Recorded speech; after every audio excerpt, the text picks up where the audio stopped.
وزیر اعلیٰ پنجاب مریم نواز کی جانب سے کاہنہ حادثے کا نوٹس لیا گیا۔ وزیر اعلیٰ مریم نواز کی طبی سہولیات فراہم کرنے، ریسکیو آپریشن تیز کرنے کی ہدایت بھی سامنے آئی۔ اسی پر مزید تفصیلات حاصل کریں گے۔ عرفان ملک ہمارے ساتھ موجود ہیں۔ عرفان بتائے گا کیا ڈیٹیلز ہیں اس پر، اپڈیٹس کیا ہیں، اور جو زخمی بچے ہیں ان کی حالت کیسی بتائی جا رہی ہے؟ جی بالکل، آپ کو بتائیں یہ اب کچھ دیر پہلے جو ایک افسوسناک واقعہ کانا کے علاقے میں ایک ٹیوشن سینٹر میں پیش آیا تھا، جہاں پہ ایک گھر کے اندر جس میں ٹیوشن سینٹر کے طور پہ اس کو استعمال کیا جا رہا تھا اور اس کی ٹی آر کی چھت تھی، اور اس ٹی آر کی چھت کو جو ہے وہ پولیس کے مطابق اس کو ریپیئر کا عمل جاری تھا، یعنی کہ اس کے اوپر کانٹریکٹر اور مزدور جو تھے وہ اس چھت کو ریپیئر کر رہے تھے، کیونکہ آگے برسات تھی تو اس کو ریپیئرنگ کے دوران یہ پوری چھت جو تھی زمین بوس ہوگی، اور ریسکیو حکام کے مطابق ملبے کے نیچے جو ہے ان کو جب اطلاع دی گئی تو سمجھایا گیا کہ 15 سے 20 بچے جو ہیں وہ ملبے کے نیچے جو ہے دبے ہو سکتے ہیں۔ ریسکیو 112 جب وہاں پہ پہنچی تو اس سے پہلے مقامی افراد کی ایک بڑی تعداد، کیونکہ ان کے بچے اپنے پیارے وہاں پہ پڑھتے تھے، تو انہوں نے اپنی مدد آپ کے تحت وہاں پہ ریسکیو آپریشن شروع کیا، اور اسی وجہ سے جو ملبہ ہے ملبے کے اوپر لوگوں کا جو ہے وہ رش بڑھ گیا، اور اس کی وجہ سے نیچے جو دبے لوگ تھے ان کی موت کو، ان کی جان کو خطرات لاحق ہوئے، اور یہی وجہ تھی کہ اس ڈیتھ ٹول جو ہے اس میں 14 افراد جو ہیں وہ اب تک جو ہیں وہ ہلاک ہو چکے ہیں۔ بچے ہیں جن میں 5 سال 6 سال سے 14 سال کی عمر ہے، اور ان میں بچیاں بھی شامل ہیں اور بچے بھی شامل ہیں۔ ریسکیو 1122 کے مطابق امدادی سرگرمیاں جاری ہیں۔ 5 افراد کو زخمی حالت میں نکالا گیا، اور جب ان لوگوں کو ملبے کے نیچے سے نکالا گیا تھا تو ان کی سانسیں نہیں چل رہی تھی، جس کے لیے ان کو سی آر پی سی دینے کی ضرورت بھی پیش آئی، اور ان کا جب سانس بحال ہوا تو اس کے بعد ان کو کریٹیکل کنڈیشن کے اندر ہاسپٹل موو کیا گیا ہے، جہاں پہ ان میں سے 14 افراد جو ہیں 14 بچے جو ہیں وہ جاں بحق ہو چکے ہیں۔ اس حوالے سے ریسکیو 1122 کی جانب سے کہنا ہے کہ ریسکیو آپریشن میں کیونکہ مشکلات کا سامنا کرنا پڑا اور مقامی افراد کی ایک بڑی تعداد وہاں پہ آ گئی تھی، ان کو ہٹایا گیا ہے، پولیس کی مدد حاصل کی گئی ہے، اور D I G operation Faisal Kamran کی جانب سے بتایا گیا ہے کہ مالک مکان سمیت 2 افراد کو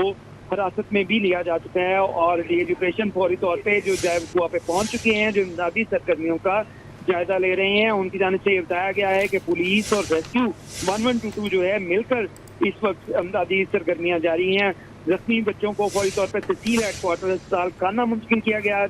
پر ان کا علاج معالجہ جاری ہے، اور اس کے ساتھ ساتھ متاثرہ بچوں کے اہل خانوں سے جو ہے وہ بھی ملاقات کی جا رہی ہے، کیونکہ پولیس کا کہنا ہے کہ بہت بڑی تعداد میں یہاں پہ لوگ موجود تھے۔ ابتدائی کارروائی کے مطابق مالک مکان سمیت 2 افراد کو حراست میں لیا گیا ہے، اور وقوع کی وجوہات اور ذمہ داروں کا تعین کے لیے تمام شواہد اکٹھے کیے جا رہے ہیں۔ D S operation Faisal Kamran کی جانب سے یہ بتایا گیا ہے۔ جی اچھا عرفان، کس قسم کی مشکلات کا سامنا تھا ریسکیو آپریشن کو؟ کیا مشینری پوری نہیں تھی، یا ملبہ اٹھانے میں کسی قسم کی دشواری تھی، یا گلیاں تنگ تھی؟ کیا معاملات تھے؟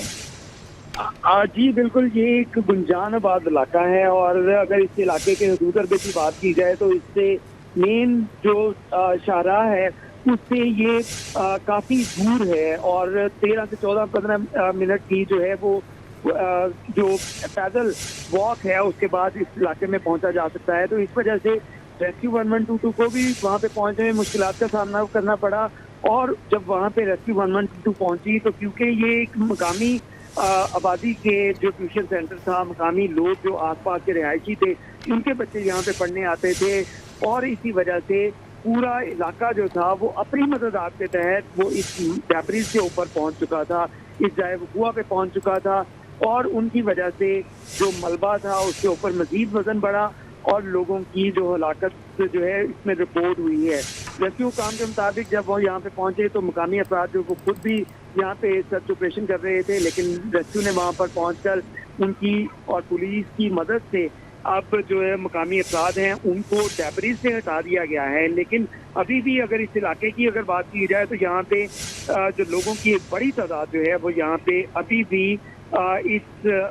جو جائے حادثہ ہے اس کے آس پاس موجود ہے، اور پولیس اور ریسکیو جو ہے وہ امدادی سرگرمیاں جو ہے وہ اپنی کر رہے ہیں، اور اس کے ساتھ ساتھ پولیس کا کہنا ہے کہ کچھ لوگوں کے جو بچے ہیں کیونکہ وہ اندر موجود ہیں، ڈیبریز کے نیچے موجود ہیں، تو اس وجہ سے تمام لوگوں کو یہاں سے ہٹانے میں بھی مشکلات کا سامنا کرنا پڑ رہا ہے، کیونکہ ان کے بھی اپنے جذبات ہیں کہ ان کو وہ اپنے پیاروں کو، اپنے بچوں کو